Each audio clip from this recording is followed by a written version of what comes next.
जय श्रीराम. काय अभ्यासावे व कसे? मुळात हा प्रश्न सर्व वयोगटातल्या स्त्री पुरुषांना लागू पडतो. अगदी लहान मुलं, तरुण, प्रौढ, अगदी वृद्ध सुद्धा. कारण असं म्हटलं जातं की माणूस हा जीवनभर विद्यार्थी असतो. त्याच दृष्टीनं आपण थोडा विचार करूया की मुळात अभ्यास शब्दाचा अर्थ काय, काय अभ्यासावे, कसे अभ्यासावे हा नंतर विषय आहे. मुळात अभ्यास कशाला म्हणायचं हे नीट आधी जाणून घेऊया. अभ्यास या संदर्भामध्ये योग सूत्रांमध्ये खूप सुंदर असं एक सूत्र येऊन जातं, तत्र स्थितौ यत्नोभ्यास. त्यामध्ये त्यांनी म्हटलेलं आहे, आता त्यांनी योगाच्या संदर्भामध्ये म्हटलेलं आहे की योग्य दिशेनं केलेला प्रयत्न हाच अभ्यास आहे. मी त्या सूत्राच्या खोलात जाणार नाहीये. अभ्यास या विषयाच्या अवतीभोवती आपल्याला चिंतन करायचं, कारण तो सगळा मनाच्या नियंत्रणाचा विषय आहे, ज्याच्यामध्ये त्यांनी वैराग्य आणि आदी गोष्टींबद्दल आग्रह धरलेला आहे. तसंच गीतेमध्ये सुद्धा अर्जुनानं म्हटलेलं आहे की माझं मन एकाग्र होत नाहीये, मला आवरता येत नाही. तेव्हा भगवंतांनी सुद्धा अर्जुनाला अभ्यासेन तो कौंतेय वैराग्येनच गृह्यते असंच सांगितलेलं आहे. पण हा प्रश्न आपण थोडा सामान्य रूपात जनरलाइज्ड वेनं पाहणार आहोत. म्हणजे लहान मुलांनाही याचा उपयोग होईल, तरुणांनाही होईल, प्रौढांना होईल, वृद्धांना होईल, व्यावहारिक लोकांना होईल आणि पारमार्थिक लोकांना सुद्धा होईल. तर अभ्यास काय आहे? मुळात या योगसूत्राच्या पुढचंच सूत्र आपल्याला अभ्यासाची व्याख्या सांगतं. अभ्यास कशाला म्हणतात? त्याला त्यांनी दृढभूमी म्हटलेलं आहे.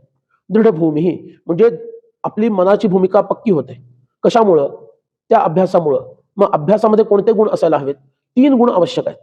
पहिला दीर्घकाल, दुसरा नैरंतर्य आणि तिसरा गुण आहे सत्कार.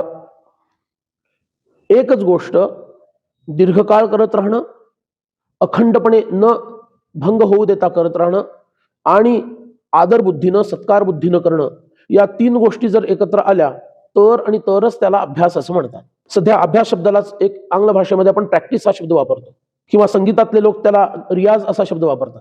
फक्त अभ्यास म्हणजे स्टडी एवढ्याच अर्थानं आपल्याला अभ्यास बघायचा नाहीये. तर एकच गोष्ट सातत्यानं करत राहणं हे लक्षात घ्यायला पाहिजे. आता दीर्घकाळ म्हणजे किती वेळ? दीर्घकाळ म्हणजे किमान 12 वर्ष किंवा 24 वर्ष किंवा 36 वर्ष आपल्याकडे तपाच्या पट्टीमध्ये मोजण्याची प्रक्रिया आहे.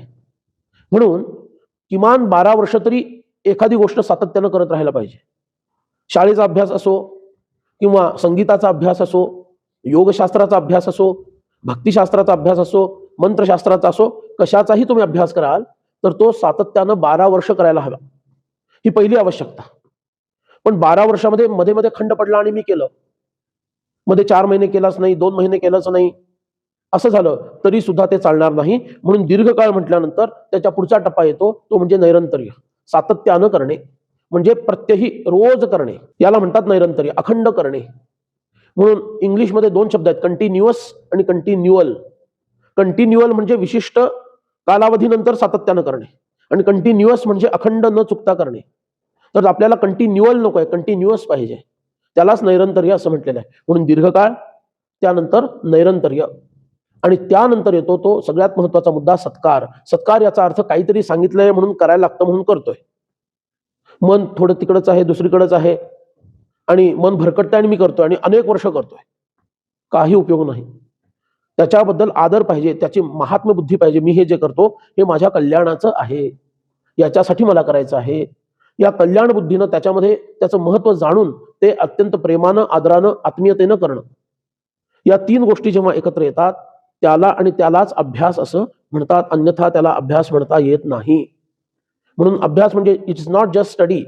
काहीतरी वाचलं, काहीतरी उतारा केला, परीक्षेपुरता काहीतरी स्टडी केला म्हणजे अभ्यास नाही. जीवनामध्ये उतरवण्यासाठी ते करायला हवं.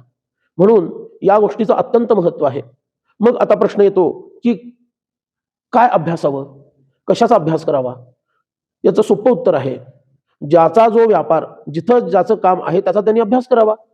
जो संगीतातील आहे त्यांनी संगीताचा अभ्यास करावा, जो वकिली करतो त्यांनी वकिलीचा अभ्यास करावा, जो लेखक आहे त्यांनी लेखनाचा अभ्यास करावा, जो योगी आहे त्यांनी योगाचा अभ्यास करावा, जो भक्त आहे त्यांनी भक्तीचा अभ्यास करावा. म्हणून हे सगळ्यात महत्वाचं आहे की आपलं जिथं काम आहे ते काम चोखपणे करणं, हा अभ्यास आपल्याला जमला पाहिजे. याच्यासाठी समर्थ रामदास स्वामींनी एक फार सुंदर ओवी लिहून ठेवली, जी सर्वांसाठी उपयुक्त आहे आणि प्रत्येकानं या 3 प्रकारचे अभ्यास केले पाहिजे. प्रत्येकासाठी ते उपयुक्त आहे. ते म्हणतात, कर्म केलेची करावे, ध्यान धरिलेची धरावे, विवरलेची विवरावे, पुन्हा निरूपण श्रीराम. या तीन गोष्टींचा सातत्यानं माणसानं अभ्यास केला पाहिजे. कर्माचा अभ्यास, कर्म म्हणजे त्याचं जे विहित कर्म आहे, ज्या प्रकारचा व्यवसाय व्यापार तो करत आहे त्यामधील कर्म, हा कर्माचा अभ्यास त्यांनी केलेची करावे. म्हणजे रोज रोज तेच करायला लागतं, मला कंटाळा आला असं म्हणून चालणार नाही. जसं आपण रोज रोज काय जेवायचं आहे असं कधी म्हणत नाही. रोज रोज काय तोच भात खायचा, रोज रोज काय पोळी खायची असं आपण म्हणत नाही. रोज काय पाणी प्यायचं असं आपण म्हणत नाही. म्हणून त्याचप्रमाणे कर्म केलेची करावे. लक्षपूर्वक आपलं जे विहित कर्म आहे, आपल्याला जो व्यवसाय व्यापार आहे ते आपण केलं पाहिजे.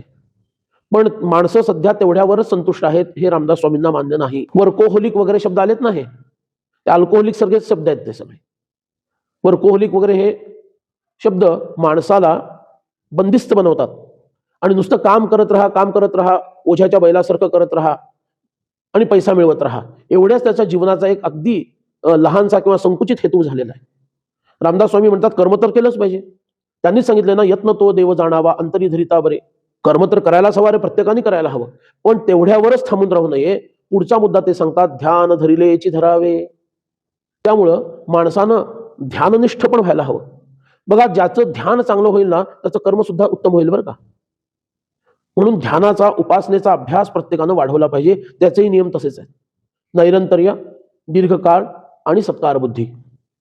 आणि एवढं ध्यान करूनही पुरेसं नाहीये, तर विवरलेची विवरावे, पुन्हा निरूपण. काहीतरी शास्त्राचा अभ्यास असावा, आपल्या विषयांचाही अभ्यास असायला हवा, व्यवहारातल्या विषयांचाही अभ्यास हवा आणि त्याचंही चिंतन व्हायला हवं. हे तर आहेच, पण धर्मशास्त्राच्या ग्रंथांचा अभ्यास माणसानं प्रत्येक दिवशी करायला हवा. आणि ते सुद्धा पुन्हा दीर्घकाळ, अखंडितपणे आणि आत्मीयतेनं, प्रेमानं, या तीन पद्धतीनं करायला हवा. म्हणून तुमचं विहित कर्म हे सातत्यानं करा, त्याच्यात खंड पाडू नका, दीर्घकाळ करा. पण तेवढ्यावर न थांबता ध्यानधारणा करा, उपासना करा, हा दुसरा मुद्दा. आणि सद्ग्रंथांचा अभ्यास करा, वाचन चिंतन करा, हा तिसरा मुद्दा. ह्या प्रकारे जर आपण वागलो तर कशाचा अभ्यास करावा आणि कसा अभ्यास करावा हे सूत्र आपल्याला स्पष्ट होतं. जय जय रघुवीर समर्थ.